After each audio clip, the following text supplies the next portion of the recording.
इस कार को देखकर ऐसा लग रहा है कि आधी कार जमीन के अंदर धंस चुकी है, लेकिन फिर भी चल रही है। दरअसल यह एक चीनी कंपनी के द्वारा बनाया गया एक कॉन्सेप्ट कार है जो बिना पहियों के चलती है। और सबसे दिलचस्प बात यह है कि इस कार में कोई सीट नहीं है। आप इस कार को लेट के बड़े आराम से चला सकते। देखो, जब कोई जहाज पुराना हो जाता है और चलने लायक नहीं रहता, तो ऐसे में उस जहाज का क्या किया जाता है? क्या इतने बड़े और भारी जहाज को कबाड़ में बेच दिया जाता है या फिर इन्हें ऐसे ही छोड़ दिया जाता है?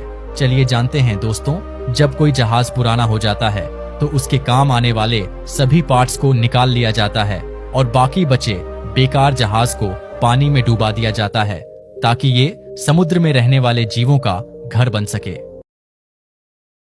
देखो, जापान में ऊंची ऊंची बिल्डिंग्स को ब्लास्ट करके या नीचे से तोड़कर नहीं गिराया जाता, बल्कि वहाँ बिल्डिंग की सबसे ऊपर वाली छत पर एक एक्सकेवेटर मशीन चढ़ा दी जाती है जो धीरे धीरे करके बिल्डिंग को तोड़ती है। लेकिन इस तरह से बिल्डिंग तोड़ने में कई महीनों का समय लग जाता है। तो आखिर जो काम विस्फोटक लगाकर मिनटों में किया जा सकता है, उसके लिए इतना टाइम क्यों वेस्ट करते हैं? चलिए जानते हैं दोस्तों। जब बिल्डिंग को विस्फोटकों से गिराया जाता है तो इसमें करोड़ों रुपए का खर्च आता है और इसके साथ साथ शहर में धूल का गुब्बार फैल जाता है जो आसपास के इलाकों को भी प्रभावित करता है। वहीं जेसीबी मशीन से बिल्डिंग गिराने में धूल बहुत कम निकलती है, जिसे पानी छिड़क कर आसानी से नीचे बैठा दिया जाता है और इस तरीके से खर्च भी काफी कम आता है। देखो, आपने आज तक ये तो सुना होगा कि जब हाईवे बनाते समय बीच में किसी का घर आ जाता है तो सड़क बनाने का काम रुक जाता है, लेकिन चाइना में रोड बनाते समय अगर किसी का घर बीच में आ जाए तो उसे भी हटाया नहीं जा सकता। तो आखिर उस घर का क्या होता है? चलिए जानते हैं दोस्तों। घर को कुछ नहीं किया जाता, बल्कि रोड को घर के साइड साइड से ही बनाना पड़ता है। ऐसा इसलिए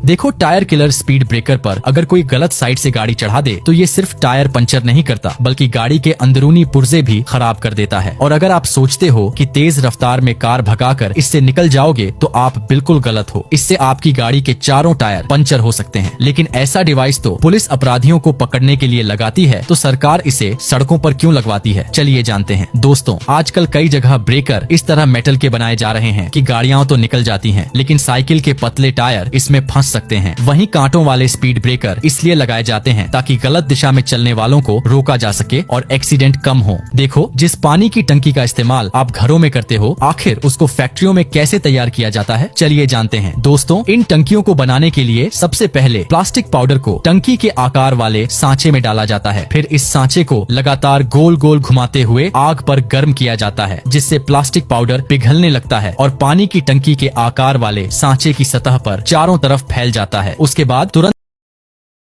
देखो, आपने जहाजों को इस तरह मिट्टी भरकर ले जाते हुए तो कई बार देखा होगा, और इस मिट्टी का वजन इतना ज्यादा होता है कि जहाज का ज्यादातर हिस्सा पानी में डूब जाता है। लेकिन जब हर देश में मिट्टी मिलती है तो आखिर इस मिट्टी को क्यों ले जाया जाता है? चलिए जानते हैं दोस्तों। ये कोई आम मिट्टी नहीं होती, बल्कि समुद्र के नीचे से निकाली गई खास रेत होती है। इसका इस्तेमाल आर्टिफिशियल आइलैंड बनाने के लिए किया जाता है। इसके लिए पहले मशीनों की मदद से समुद्र की मिट्टी को जहाजों में भरा जाता है, फिर इसे उस जगह पर डाला जाता है जहाँ आइलैंड बनाना होता है। यही रेत बड़ी बड़ी बिल्डिंगों, पुलों और ब्रिज निर्माण में भी इस्तेमाल होती है, और जिन देशों में ये नहीं मिलती वहाँ इसे जहाजों से एक्सपोर्ट किया जाता है। देखो, कई बार वर्कर प्लेन के इंजन को साफ करने के लिए चालू इंजन पर पानी डालकर कुछ इस तरह धोते हैं, लेकिन प्लेन का इंजन जब चलता है तो बड़ी से बड़ी चीज को भी अपने अंदर खींच लेता है। तो आखिर ये इंजन इन लोगों को अपने अंदर क्यों नहीं खींच पाता, और प्लेन के इंजन को आखिर धोना क्यों जरूरी होता है? चलिए जानते हैं दोस्तों। एक एरोप्लेन प्रदूषण से भरे हुए आसमान में उड़ता है, जिससे धूल मिट्टी इसके टरबाइन पर चिपक कर लगातार